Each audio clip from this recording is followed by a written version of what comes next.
Hello guys, how are you all? I hope आपकी exams की preparation अच्छी चल रही हो। कल आपका ईबीसीएल का पेपर है, तो उसके लिए हम एक सर्टिफाइड कॉपी देख लेते हैं। ये सर्टिफाइड कॉपी मुझे एक व्हाट्सएप ग्रुप या फिर टेलीग्राम ग्रुप से मिली थी, I don't remember. But main बात ये है कि इस बच्चे के 74 मार्क्स आए हैं, which is a very good marks. और देख लेते हैं कि 74 जिसके आते हैं उसको वो किस तरह से आंसर्स लिखता है वो। तो ये आपका दिसंबर 2020 का ही पेपर है, रिसेंट पेपर ही है। सबसे पहले आंसर करा है बच्चे ने क्वेश्चन नंबर 3 का ए। तो क्वेश्चन 3 जैसे आपको पता है कंपटीशन एक्ट का होता है। क्वेश्चन 3 और 4 में कोई चॉइस नहीं होगी, क्योंकि कंपटीशन एक्ट में कोई चॉइस नहीं होती है। तो इसमें पूछा गया है, describe the jurisdiction of competition commission of India to inquire and pass orders in respect of acts and agreement taking place outside India which are likely to have appreciable adverse effect on competition. तो इसका जो answer है देख लेते क्या है कि agreement अगर सेक्शन 3 में आपने किया है outside India, party to such agreement is outside India, enterprise abuse करे डोमिनेंट पोजीशन वो आउटसाइड इंडिया में है, combination outside India, party to combination outside India. बच्चे ने कैसे लिखा है आंसर? बच्चे ने लिखा है as per the relevant provision of competition act. हो सकता है उसे प्रोविजन या सेक्शन नंबर याद ना हो, तो उसने as per the relevant provision से स्टार्ट करा, विच इज फैंटास्टिक। अगर आपको कोई भी सेक्शन या प्रोविजन याद नहीं है तो आप ऐसे स्टार्ट कर सकते हैं कि as per the relevant section of this act या फिर as per the relevant provision of this act. फिर उसने वही जो क्वेश्चन में बोला गया है वो पूरा स्टेटमेंट कॉपी करके देन नेक्स्ट सारे पॉइंट्स जो है मेंशन कर दिए। पॉइंट्स में लिखे अच्छे से, उसे पूरे पूरे फुल मार्क्स मिले। 3 नंबर का ही क्वेश्चन था, पूरे फुल मार्क्स मिले। उसने अंडरलाइन भी कराए कीवर्ड्स को, ठीक है, उसे पूरे फुल मार्क्स मिल गए। नाउ नेक्स्ट क्वेश्चन 3 का भी उसने नेक्स्ट पेज पे स्टार्ट करा है। ये हमेशा ध्यान रखना कि सारे क्वेश्चन से पार्ट एक जगह करना और उनके जो नए पार्ट्स हैं उनके लिए नेक्स्ट पेज यूज करना, उसी पेज में कंटिन्यू मत करना। अब आपका क्वेश्चन क्या पूछा है? अब आपका ये क्वेश्चन पूछ रहा है, discuss the functions and powers of director general under competition act. तो इसके वही सिविल कोर्ट वाले पावर्स हैं, बच्चे ने भी वही लिखे हैं, सेम अंडरलाइन किया है। और बच्चे ने ऊपर पहले डायरेक्टर जनरल का थोड़ा डिफाइन भी किया है कि central government has been empowered to appoint DG under competition act. Functions क्या होते हैं डीजी के, फिर नीचे उसने उसके बताएं कि उसके पावर्स वही होते हैं जो कोड ऑफ सिविल प्रोसीजर के हैं। फिर उसने सब एक्सप्लेन करा है, अंडरलाइन करा है। इसमें भी उसको फुल मार्क्स मिले। 3 मार्क्स का क्वेश्चन था, उसे फुल मार्क्स मिले। फिर नेक्स्ट है 3 का सी। ये पूछ रहा है, what are the objectives of competition act. Competition act के ऑब्जेक्टिव्स क्या हैं? इसमें उसका 1 मार्क डिडक्ट हुआ है, क्योंकि उसने जो पॉइंट लिखा है इंक्रीज एंड सस्टेन कंपटीशन, ये तो ठीक है। प्रोटेक्ट इंटरेस्ट ऑफ कंज्यूमर्स, ये पॉइंट उसने मेंशन नहीं किया है, और ये आंसर शीट में है, मतलब सजेस्टेड आंसर जो मिली होगी एग्जामिनर को उसमें था, तो इसमें ये पॉइंट नहीं है। सेकेंडली इसमें उन्होंने बना बना के लिखा है बच्चे ने, which is good, but still उन्हें 1 मार्क इसमें डिडक्ट हुआ है। और इसमें देखिए वो शुरुआत हर में वैसे ही करते हैं, थोड़ा सा एक्सप्लेन करते हैं एंड देन उसे पॉइंट्स में लिखते हैं। स्टार्टिंग ऐसे ही पॉइंट से नहीं करते थे, तो यही आपको थोड़ा सा एक्सप्लेन करना होता है या स्टेटमेंट लिखना होता है एंड देन नीचे आपने पॉइंट्स लिखे, उसको अंडरलाइन कर दिया और फिर नेक्स्ट क्वेश्चन पे बढ़ गए आगे। नेक्स्ट क्वेश्चन था 3D, जिसमें आपको प्रीडेटरी प्राइस डिफाइन करना था। प्रीडेटरी प्राइस क्या होता है कि आप ना कॉस्ट से कम में प्रोडक्ट या सर्विस सेल कर रहे हो, और आपका जो एम होता है वो ये होता है कि कंपटीशन को हटाना। तो बच्चे ने एक्सप्लेन कर दिया कि प्रीडेटरी प्राइस क्या होता है, इसमें उसे फुल मार्क्स मिले 3 मार्क्स। ऐसे पॉइंट्स में जैसे था वैसे ही उसने एक्सप्लेन कर दिया। फिर नेक्स्ट क्वेश्चन पूछ रहा था एंटी कॉम्पिटिटिव एग्रीमेंट्स क्या होते हैं। तो वही सारे हॉरिजॉन्टल और वर्टिकल एग्रीमेंट्स जो मिला के आपके टाइन अरेंजमेंट, रीसेल प्राइस मेंटेनेंस, ये सारे उसने एक्सप्लेन कर दिए, ये सारे उसने मेंशन कर दिए पॉइंट्स में। उसको इसमें भी फुल मार्क्स मिले। तो ये क्वेश्चन 3 टोटल 15 मार्क्स का था, उसे इसमें 14 मार्क्स मिले हैं। 14 मार्क्स उसने क्वेश्चन 3 में ही अपने जो सबसे पहला क्वेश्चन अटेम्प्ट किया उसमें ही ले लिए। तो आपको ये ध्यान रखना है कि आपको सबसे पहले वो क्वेश्चन करना है जो आपको अच्छे से आता है, ठीक है। इन्होंने भी वही किया, सबसे पहले वही क्वेश्चन किया जो इन्हें अच्छे से आता था, इसलिए उन्हें 15 में से 14 मार्क्स मिल गए।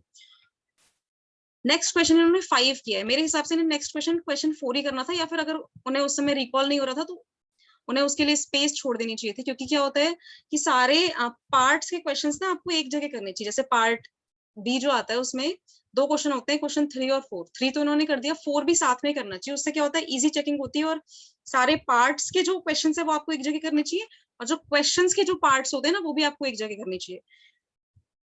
क्वेश्चन नंबर 5 किया है इन्होंने, 5 का ई देख लेते हैं क्या है। 5 का ई वैसे आई रिमेम्बर 5 का ई सीजर और कन्फिस्केशन का डिफरेंस पूछ रहा था। तो इन्होंने पहले सीजर और कन्फिस्केशन को इंडिविजुअली डिफाइन कर दिया है एंड देन इन्होंने टी फॉर्मेट में डिफाइन कर दिया है उसको, उसके पॉइंट्स लिख दिए। इसमें इनका 1 मार्क डिडक्ट हुआ है।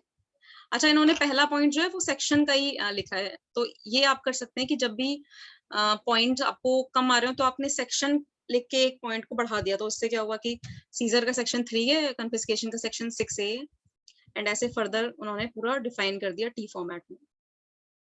फिर क्वेश्चन 5 का बी पूछ रहा था बेनामी ट्रांजैक्शन। ये आपका सजेस्टेड में खोल लेते हैं क्या आंसर है।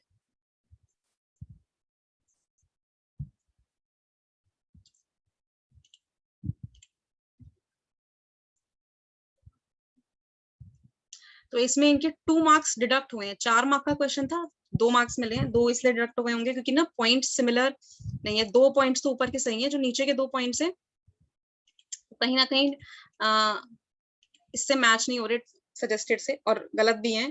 इसमें लिखा हुआ है ट्रांजैक्शन और arrangement in respect of property carried out और मेड इन फिक्टिशियस नेम, और ट्रांजैक्शन और arrangement in respect of property where the owner of property is not aware of. ठीक है, इसमें इन्होंने लिखा है person in whose name the property is held is a fictitious person और not having knowledge of the same person paying the consideration is not who. तो इसलिए ऊपर के 2 पॉइंट्स इनके सही है, इसलिए उस वजह से इन्हें पूरे 2 मार्क्स मिल गए।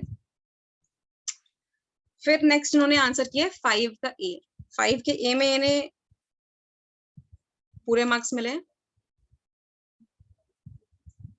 5 का ए पूछ रहा था कि x gives y property worth only 5,000 and adds condition that y should sell it for 75,000 और इससे नीचे सेल नहीं करना है।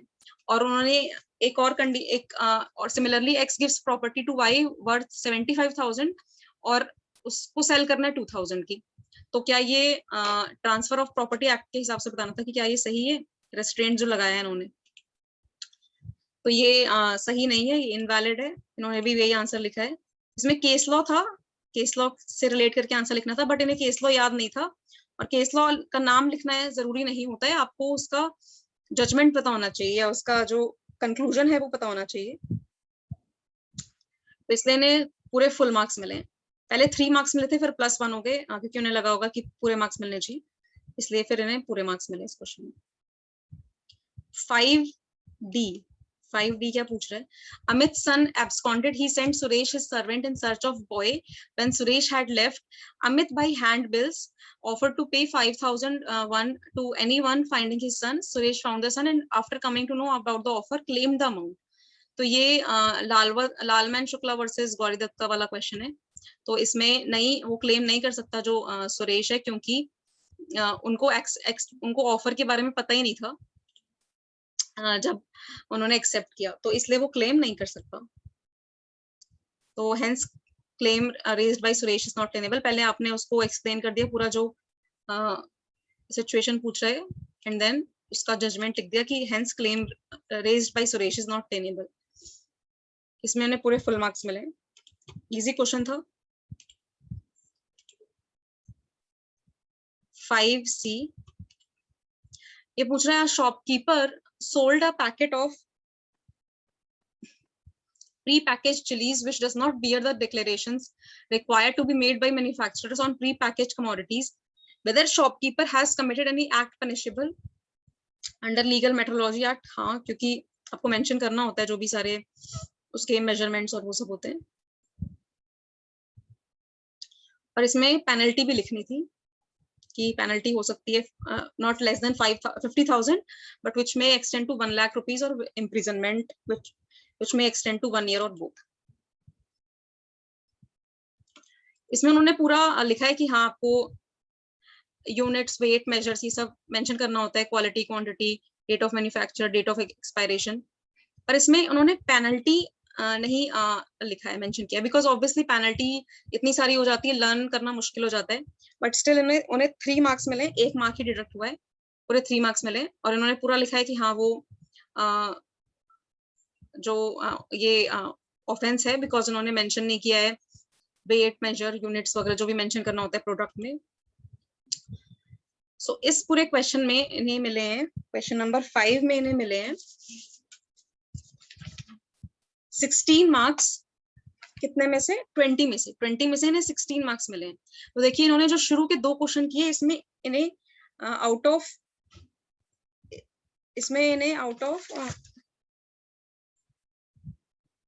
35 इन्हें 30 मार्क्स मिल गए शुरू के 2 क्वेश्चंस में ही। जो क्वेश्चन नंबर 3 था वो 15 मार्क्स का था, क्वेश्चन नंबर 5 जो था वो 20 मार्क्स का था टोटल। क्वेश्चन 3 में इन्हें 14 मार्क्स मिले, क्वेश्चन 5 में इन्हें 16 मार्क्स मिले। तो टोटल इन्हें 30 मार्क्स जो है शुरू के 2 क्वेश्चन में ही मिल गए। अब नेक्स्ट देखते हैं कौन सा इन्होंने किया है। 1 का सी किया है, तो 1 का सी आ जाते हैं, क्या बोल रहा है 1 का सी।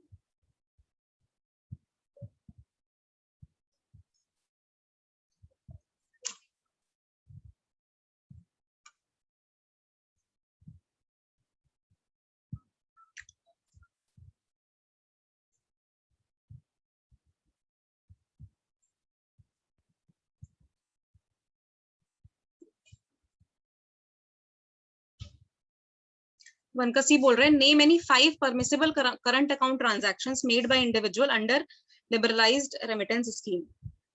एनी 5 करंट अकाउंट ट्रांजैक्शंस बतानी थी। इन्होंने मेंशन कर दिए, इन्होंने ज्यादा ही मेंशन कर दिए, 8 मेंशन कर दिए, इन्हें फुल मार्क्स मिले।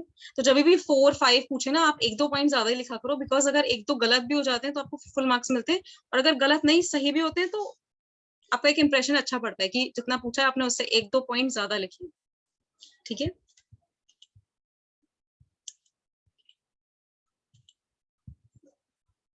इन्होंने शुरुआत वैसे करी है as per the relevant provisions of FEMA act 1999 read with जो रूल्स हैं।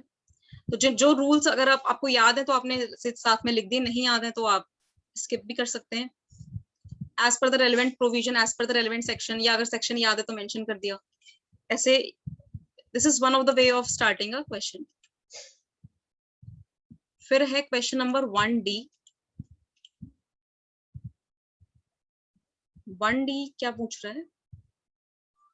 1D पूछ रहा है discuss the provisions relating to mode of acquiring immovable property outside India by a person resident in India under FEMA act 1999 and FEMA regulations।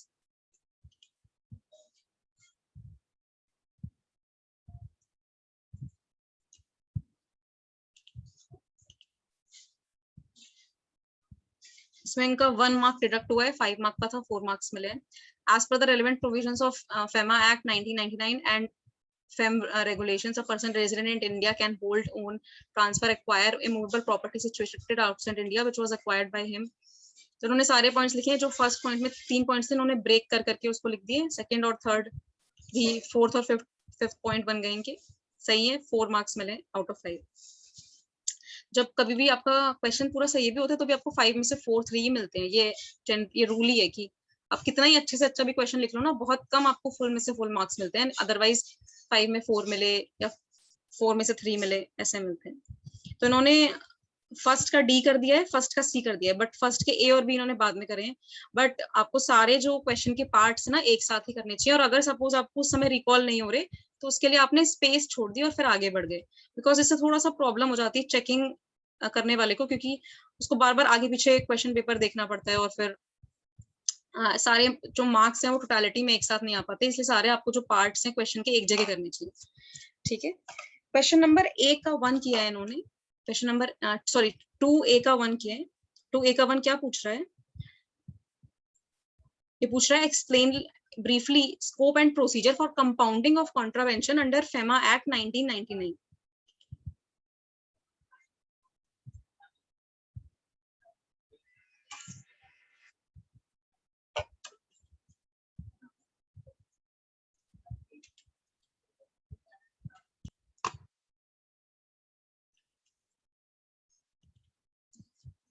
Question number 2A का 1 इन्होंने फिर next answer किया है।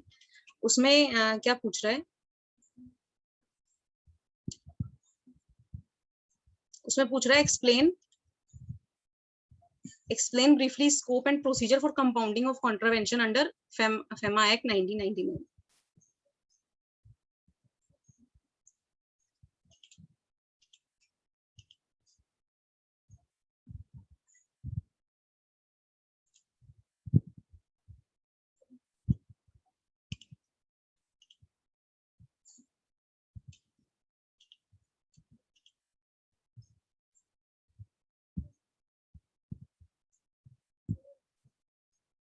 पूरे फुल मार्क्स में लेने, 4 marks का question था, पॉइंट्स वाइज एक्सप्लेन किया इन्होंने।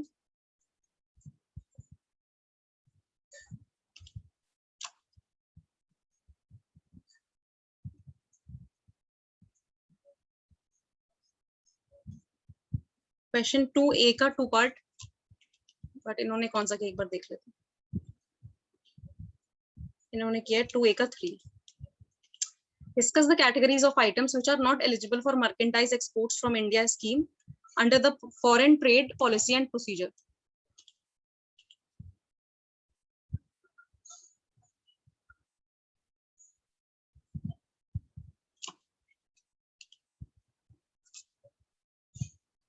इसमें भी इन्हें फुल मार्क्स मिले, पॉइंट्स में लिखा है। इसमें पॉइंट्स कितने सारे थे, लेकिन कोई भी 7 8 अगर आप लिख देते तो आपको मार्क्स मिल जाएंगे। तो जब भी इस तरह के पॉइंट्स हो ना, तो छोटे छोटे पॉइंट्स याद कर लिया करो, बड़े बड़े मत याद किया करो, छोटे छोटे 7 8 याद कर लिया करो, क्योंकि 7 8 अगर याद कर लेते हो ना तो आप सेफर पोजीशन पे होते हो, क्योंकि अगर क्वेश्चन 5 मार्क्स में भी आएगा, 4 में भी आएगा, तो भी आप लिख लोगे।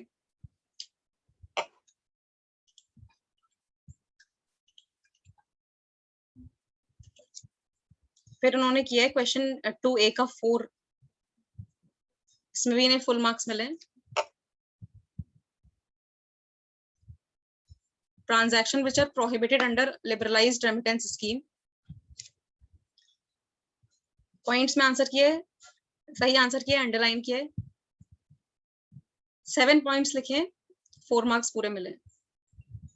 फिर है क्वेश्चन 2A का 2 पार्ट, इसमें इन्हें 3 मार्क्स इनके कट हो गए, क्योंकि आंसर सजेस्टेड के अकॉर्डिंग नहीं था, 1 मार्क मिला है। Importability, exportability of items that are prohibited under foreign trade policy and procedure.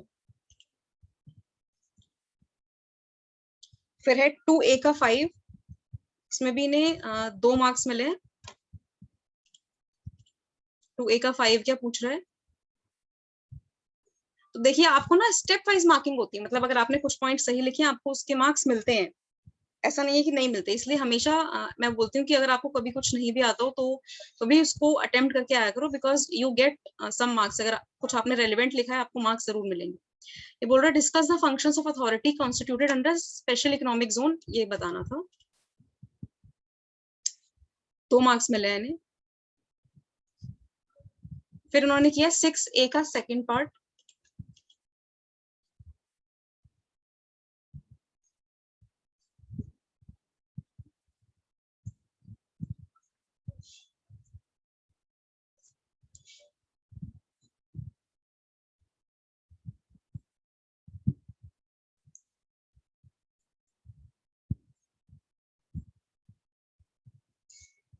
Question number 2 और 6 में आपकी चॉइस आएगी।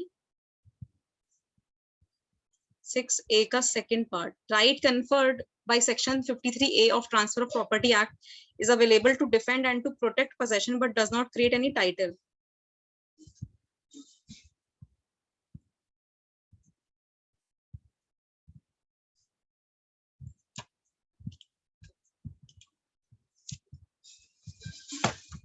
इसमें फुल मार्क्स मिले। Doctrine of part performance as per section 53A of transfer of property act उन्होंने पूरा explain किया है, अंडरलाइन किए हैं keywords.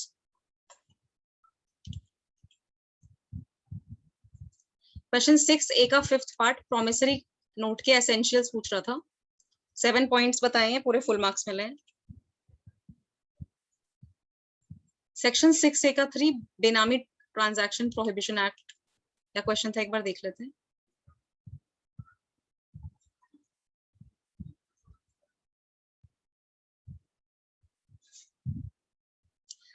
A, an individual by a transaction purchased a house in the name of his wife. Consideration of transaction was paid by A out of his known sources. Government seized the house claiming it to be Benami property. Decide whether action of government is justified.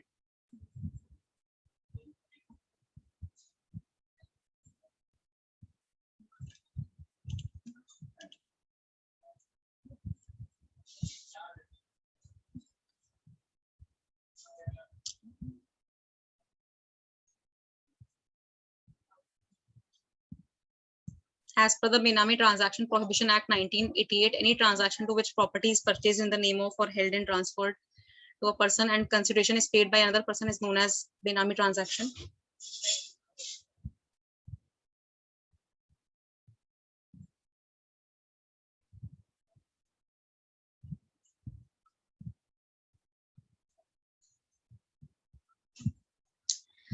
ठीक है, पूरा explain कर दिया इन्होंने अच्छे से, इन्हें full marks मिल गए। पैराज में एक्सप्लेन किया है, जहां जहां पे आपका आंसर पॉइंट्स में, आप वहां पे पॉइंट्स में लिखेंगे, जहां जहां पे अलग अलग पैराज में आप बना के लिख सकते हैं, आप पैराज में बना के लिखेंगे। क्वेश्चन 6A का 1,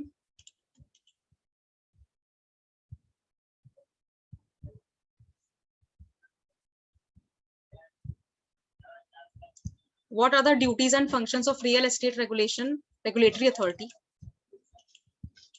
तो इसमें इन्हें 1 मार्क ही मिला है। पॉइंट्स इनके थोड़े वो होंगे जो सही नहीं हो।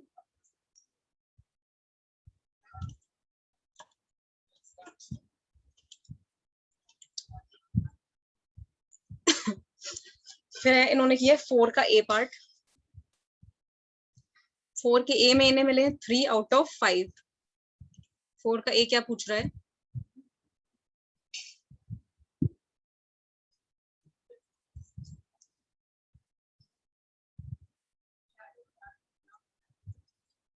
ये कॉम्पिटिशन एक्ट का है। डायरेक्टर जनरल की ड्यूटीज बताने थे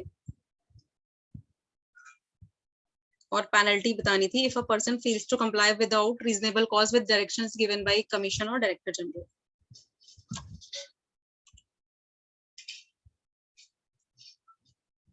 तो इन्होंने बता दिया डायरेक्टर जनरल के ड्यूटीज और पेनल्टी भी बता दी, बट पेनल्टी इन्होंने एक ही शेयर करी है और वेयर सजेस्टेड में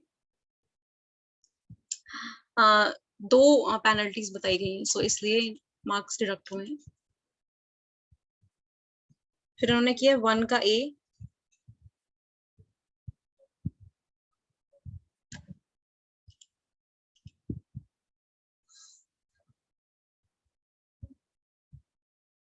वन के A में इन्हें मिले हैं 1 का A था 5 मार्क्स का, इन्हें मिले 3।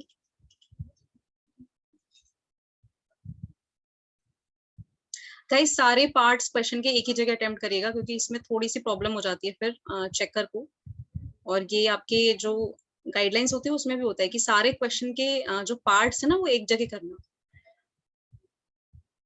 हाँ, RBI being the custodian of country's foreign exchange reserves is vested with responsibility of managing its investment. Comment.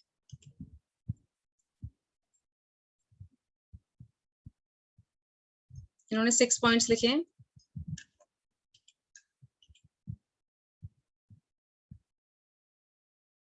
Marks इन्हें मिले 3।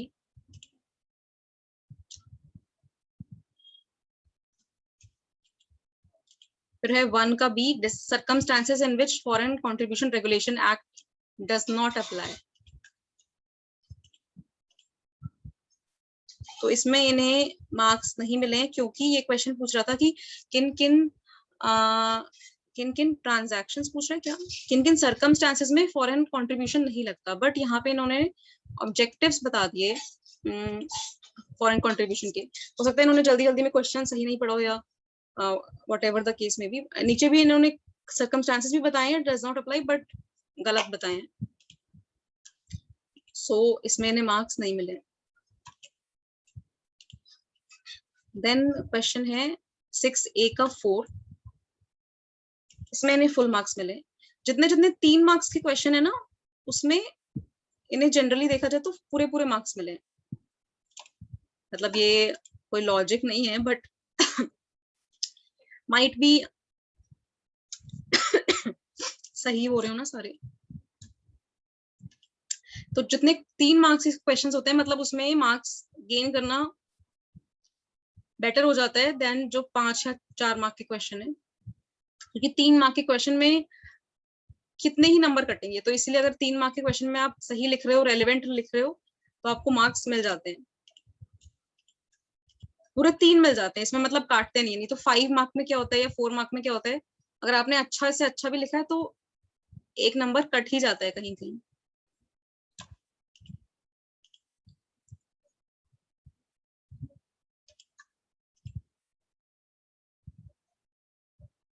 Circumstances in which perpetual injunction can be granted under specific relief act.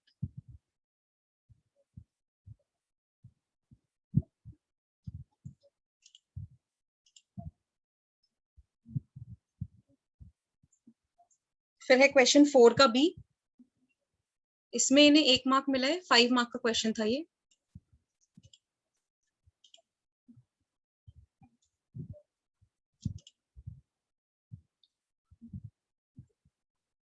तो इनका अगर total देखें, इन्हें comparatively जो कम marks मिले वो मिले क्वेश्चन नंबर 4 में। क्वेश्चन नंबर 4 10 मार्क्स का था टोटल, इसमें इन्हें 4 मार्क्स ही मिले हैं टोटल।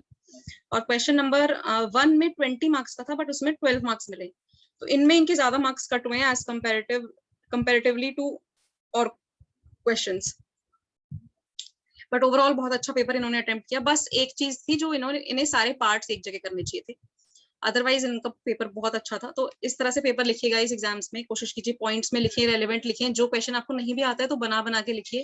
इन्होंने देखिए पूरा 100 मार्क्स का अटेम्प्ट किया। हाँ, मैं ये भी चीज फोकस करना चाह रही हूँ, इन्होंने पूरा 100 मार्क्स का अटेम्प्ट किया। इन्हें भी हो सकता है कि 1 या 2 या 3 क्वेश्चन नहीं आते हो, बट स्टिल इन्होंने पूरा 100 मार्क्स का पेपर अटेम्प्ट किया, कोई भी क्वेश्चन छोड़ा नहीं है, कोई भी क्वेश्चन का पार्ट कुछ भी नहीं छोड़ा है। और सारे क्वेश्चंस नेक्स्ट पेज से आंसर करें, सारे पार्ट्स जो है क्वेश्चन के वो भी नेक्स्ट पेज से आंसर करें, ठीक है। So this was for this video guys. I hope कि आपको ये वीडियो हेल्पफुल या हेल्पफुल लगा हो या फिर यूजफुल लगा हो। So all the best for your exams and take care, bye bye.